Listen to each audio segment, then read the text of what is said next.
Hey, what's up? Welcome to ABA Exam Tutor. I am Lisa Lee, a board-certified behavior analyst and a licensed behavior analyst in the state of Texas.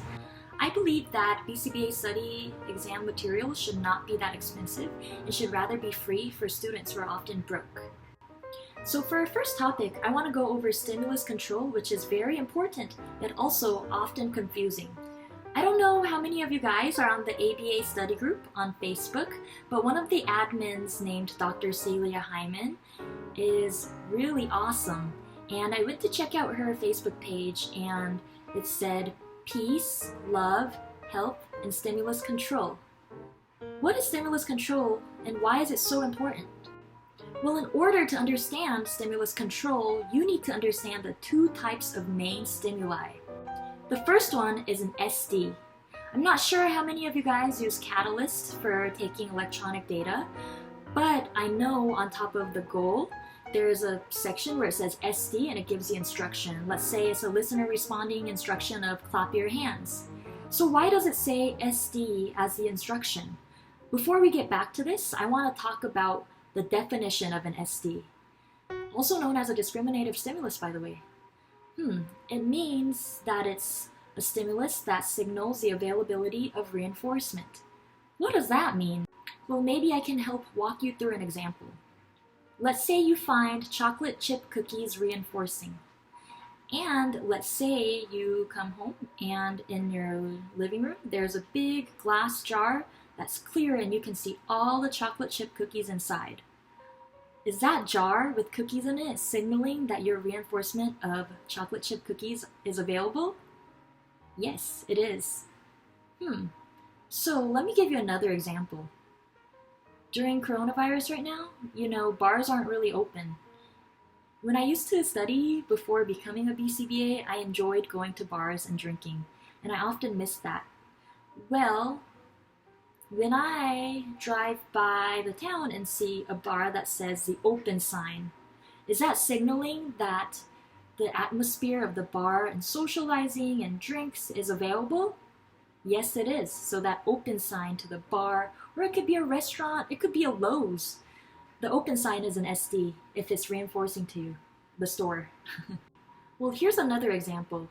Let's say you like to scroll around in Tinder. And let's say you find a man with curly hair attractive. That's reinforcing to you. Let's say you see someone like that on your Tinder and you're going to swipe right because that curly hair is signaling to you that that attractive trait of reinforcement is available to you. So on SDs, you swipe right. One more. How about traffic lights? The green light signals that you can go forward, the reinforcement you need while you're driving. So that's an SD as well. So basically, SD is, a sight that makes you excited because you know the future right after that is going to be reinforcing. If I came home from a day of work and see the pizza guy at the front door, that's an SD to me. So for your RBTs who are providing therapy right now, I'm sure you guys have paired with your clients, right? Well, when you pair, guess what? You're trying to become a conditioned reinforcer. You're trying to become an SD as well. You're trying to become a person who signals the availability of reinforcement. And through practice of placing demands and reinforcing for following through, the demands in itself and the instruction becomes an SD. So when you say, clap your hands, and a child claps their hands, they know they're going to get that reinforcement of praise or whatever. So basically, we know to follow our SDs because of our past history of being reinforced as a result. So what's the other kind of stimulus? Yes, it is an S delta. And the definition just says it signals the non-availability of reinforcement, which sounds vague again, just like the definition of an SD or a discriminative stimulus. But let's walk through some examples again. Let's say that cookie jar in the living room is empty and it's glass, so you can see that. Does that signal that your availability of your cookies, which is the reinforcer, is available?